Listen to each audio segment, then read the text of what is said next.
প্রিয় বন্ধুগণ, গত পরশু দেখলাম দুয়েক লোক নিয়ে এনসিপি নির্বাচন কমিশনের পদত্যাগ এবং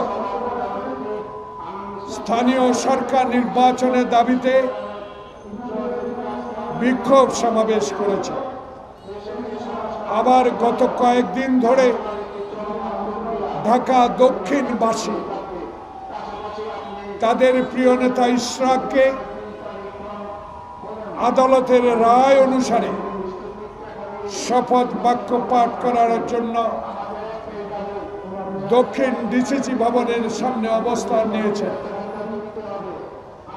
তার কদিন আগ থেকে সবচেয়ে পবিত্র স্থান যে বিশ্ববিদ্যালয় থেকে এই সকল নেতা আমরা লেখাপড়া শিখে আজকে জনসভা করার জন্য আপনাদের সামনে উপস্থিত হয়েছে, সেই বিশ্ববিদ্যালয়ের ছাত্র সংঘ নৃশংসভাবে খুন হয়েছে।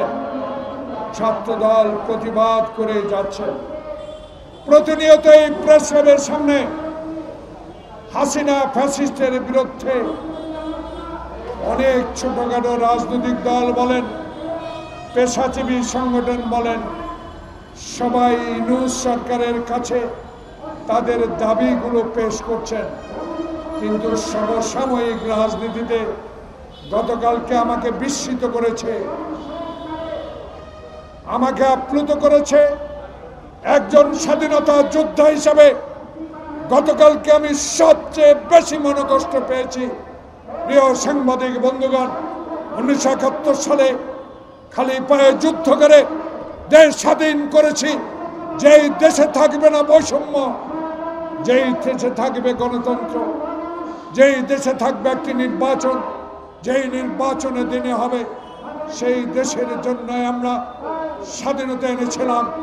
শহীদ প্রেসিডেন্ট জিয়াউর রহমানের স্বাধীনতা ঘোষণার মধ্যে দিয়ে 54 বছর পরেও বাংলাদেশে এমন কয়েকটি রাজনৈতিক দল ক্ষমতায় ছিল যারা বাংলাদেশের মানুষের অধিকারকে ধূলিসাৎ করে দিয়েছে। ক্ষমতায় টিকে থাকার জন্য গণতন্ত্রকে গলা টিপে হত্যা করেছে, আয়নাঘর তৈরি করেছে, নির্জন কারা ঘরে নিয়ে আমাদেরকে অত্যাচার করেছে। বাংলাদেশের ইতিহাসে সবচেয়ে বেশি জঘন্যতম কাজ করেছে শেখ হাসিনা। বাংলাদেশের ক্ষমতায় টিকে থাকার জন্য বাংলাদেশের স্বাধীনতার যুদ্ধকে তার পারিবারিক সম্পদ বানিয়ে বাংলাদেশে ক্ষমতায় টিকে থাকার চেষ্টা করেছিলেন।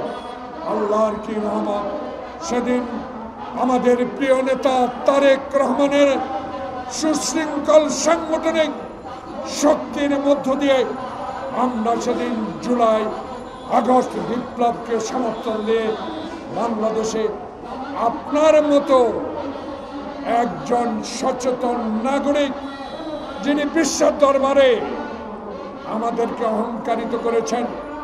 আপনি নোবেল বিজয়ী, আপনি ব্যক্তিগত ইউনূস নয়, বাংলাদেশের 18 কোটি মানুষের ডক্টর মোহাম্মদ ইউনূস।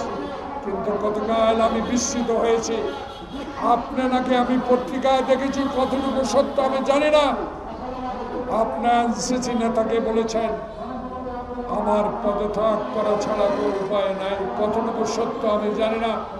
আমি ইউটিউব, পত্রিকা, টেলিভিশন, আমার মনটা বড় খারাপ হয়েছে। এই জন্য আপনাকে কি জন্য বসিয়েছিলাম, আপনাকে কেন বসিয়েছিলাম?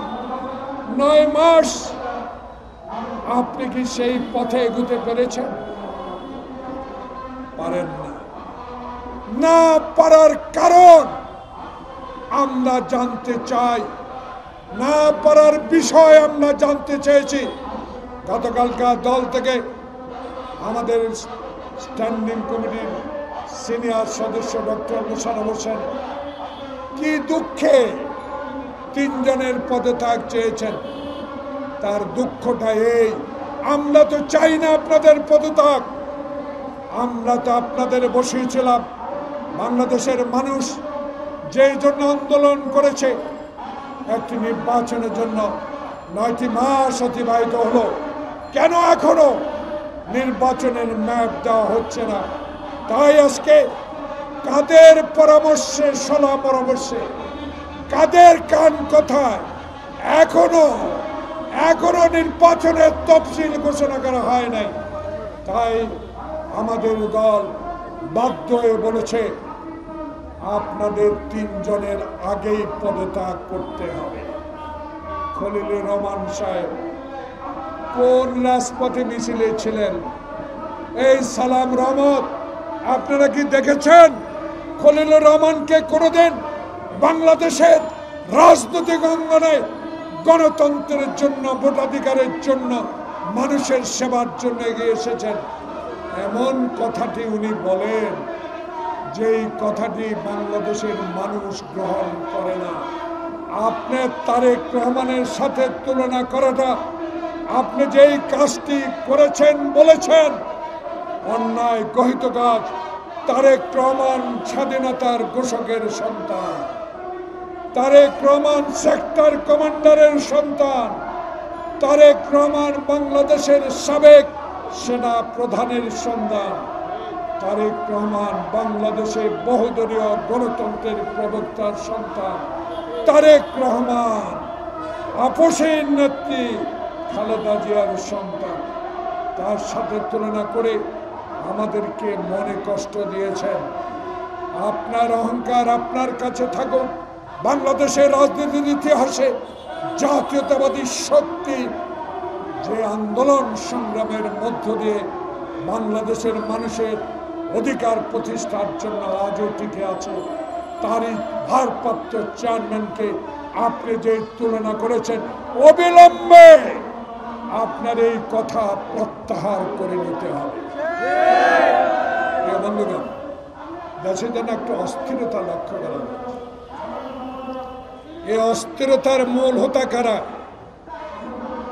এই অস্থিরতার সৃষ্টি কারা করছেন? কারা নির্বাচনকে দেরিতে করতে চাচ্ছেন? এই বিষয়গুলো তো আমরা আপনার মতো মহান ব্যক্তির কাছে জানতে চেয়েছিলাম। আপনি নাকি বলেছেন জুলাইতে নির্বাচন হবে। জুলাই হবে না, ডিসেম্বরে হবে। রোড ম্যাপটা দিলেই তো যারা আন্দোলনে ছিলাম, যারা হাসিনার আমলে আয়না করেছিলাম, যারা আন্দোলন করে লক্ষ লক্ষ মামলা খেয়েছেন, তারা আপনার সাথে বসতে পারত। কিন্তু এখনো তো নির্বাচনের ম্যাপটা ঘোষণা করলেন না। তাই আমাদের সন্দেহ, তাই আমরা মনে করি এই অস্থিরতার কারণ আপনারা যদি সৃষ্টি করে থাকেন, তাহলে অস্থিরতার জন্য বাংলাদেশ জাতীয়তাবাদী দল কোনোদিনও গ্রহণ করবে না। এই দোষ আমাদের না, এই দোষ আমাদের ঘাড়ে দিতে পারবেন না। কারণ আমরা তো আপনার কাছে নির্বাচন চাই। সংস্কার করেন, এমন সংস্কার করেন না যে সংস্কারের মধ্য দিয়ে করিডোর হবে, চট্টগ্রামের বন্দর অন্যের হাতে চলে যাবে। এমন সংস্কার করেন না যে সংস্কারের মধ্য দিয়ে ষড়যন্ত্রকারীরা নির্বাচনকে বিলম্বিত করে আপনাকে অস্থির করে তুলবে। তাই আপনি অস্থিরতা কাটাতে হলে আপনাকেই অচিরে, আজকে কালকে পরশুর মধ্যে হলেও আপনাকে নির্বাচনের তফসিল ঘোষণা করতে হবে। প্রিয় বন্ধুগণ, আজকে আমরা রাস্তায় যেতে চাই। আমরা রাস্তায় ছিলাম। আপনি যদি এই অস্থিরতার কারণে এই নন্দিত লোকটি নিন্দিত হয়ে বিদায় নেন, আমরা মনে কষ্ট পাব। ইতিহাসে আপনার নামটি সন্ন্যাস করে লেখা থাকুক, আপনি শাহাবুদ্দিনের মতো একটি নির্বাচন দিয়েছেন, আপনি দিনের ভোট দিনে করেছেন, আমার ভোটাধিকার আপনি প্রতিষ্ঠিত করেছেন। ইতিহাস লেখা থাকবে। সেই ইতিহাসে আপনি আমাদের গ্রহণযোগ্য ব্যক্তি হিসাবে আমাদের ভবিষ্যৎ প্রজন্ম আজকে আপনাকে নিয়ে অহংকার করতে পারবে। তাই আপনার কাছে অনুরোধ, অনতিবিলম্বে এই তিনজনকে উপদেষ্টা পরিষদ থেকে আপনি চিঠি দিয়া দেন, অনুরোধ করেন তারা যেন নিজেই পদত্যাগ করে, তাহলে তিনজনকে এই উপদেষ্টা পরিষদ থেকে আপনাকে বিদায় করতে হবে। বাংলাদেশে অবিলম্বে মানুষের আশার একটি নির্বাচনের তারিখ ঘোষণা করবেন। এই বলে আজকে এখানে শেষ করছি। আল্লাহ হাফেজ। বাংলাদেশ জিন্দাবাদ। তারেক রহমান জিন্দাবাদ। খালেদা জিয়া জিন্দাবাদ।